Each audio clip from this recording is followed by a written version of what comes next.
tu rachèterais pas l'entreprise ou peut-être alors avec une petite période d'association tous les deux, mais j'aimerais, si tu veux, que ce soit suivi à la limite d'une promesse de vente pour moi.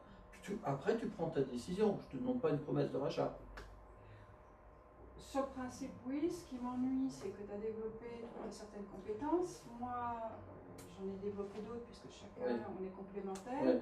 Si tu me vends à ce moment-là, il faut que j'acquière quand même les compétences que tu as, ou alors trouver quelqu'un qui est les tiennes. Parce qu'exercer seul, Voilà. ça ne m'intéresse pas trop. Oui. Je préfère avoir... ouais, et puis en plus, on a l'habitude de travailler ensemble, et ça se passe très bien, voilà, donc tu as besoin d'échanger. Voilà, Ouais. pour moi, c'est important. Alors, il faut bien que tu te rendes compte que moi, de toute façon, je ne vais pas durer très longtemps dans le cabinet. Hein. Je prends ma retraite bientôt. Enfin, en tout cas, j'y songe. Hein. Donc, je suis favorable, et j'entends bien ton discours. Peut-être qu'on peut envisager une association, mais pour moi, je ne le ferai que si on s'entend aussi sur le rachat du cabinet, alors peut-être avec quelqu'un d'autre, hein, je peux te céder une partie de mes parts et puis céder l'autre partie à quelqu'un d'autre, mais j'aimerais pouvoir me retirer serein, avec des personnes qui s'entendent, donc je suis d'accord pour rester un petit peu dans la société, mais il ne faut pas trop m'en demander, il ne faut pas que ça dure trop longtemps non plus. Hein. Qu'est-ce que tu en penses? J'ai besoin de réfléchir. Voilà. Donc, premier jeu de rôle. Est-ce que vous avez déjà rencontré des situations comme ça ou pas?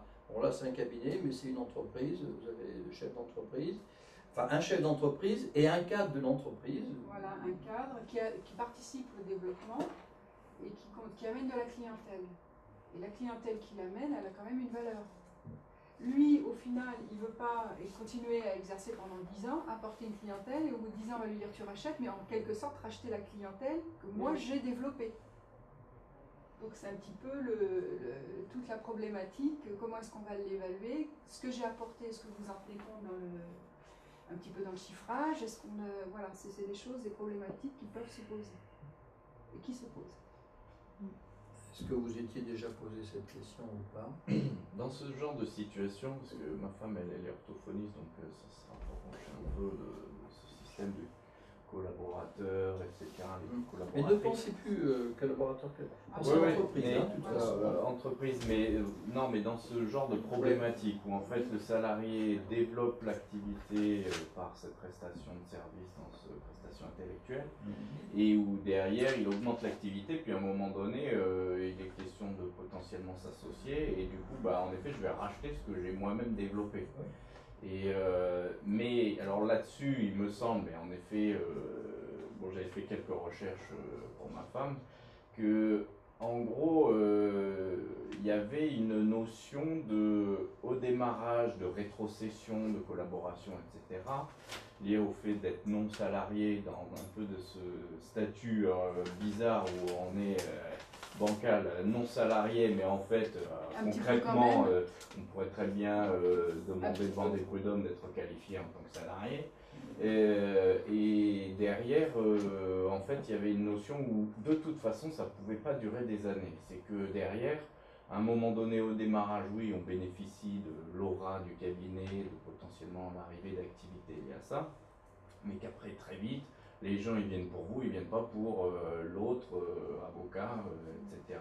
Et que donc petit à petit, en fait, bah, indirectement, il y a transmission et presque derrière, il y a association de faits où bah, il n'y aurait pas de rachat à titre de valeur parce que dans l'activité, tous les gens petit à petit pour lesquels le client arrive pour la personne, il n'a pas à rétrocéder de rétrocession pour l'associé. Voilà, mais après tout dépend, parce que des fois vous avez des clients, ils étaient à la base, ils venaient pour l'image, si vous voulez, du cabinet. Le fait est, du cabinet, ou ça peut être un commercial qui traite avec une entreprise, enfin, une société, un fournisseur qui traite avec une entreprise, parce qu'il apprécie beaucoup le commercial qui vient le voir, qui sait bien vendre son truc, hein, c'est la même chose.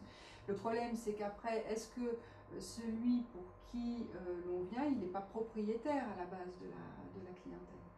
Et de là va se nouer toute une discussion. Alors si vous avez de bons rapports avec l'autre, c'est des choses qu'on peut prendre dans l'évaluation un petit peu, si dit de bonne foi. Et si vous voulez partir et que vous voulez une retraite un peu plus dorée ou quoi que ce soit, bah, vous voulez vendre le pain pot. Vous voyez. Et ça, il y a des discussions qui vont quand même s'instaurer. Hein.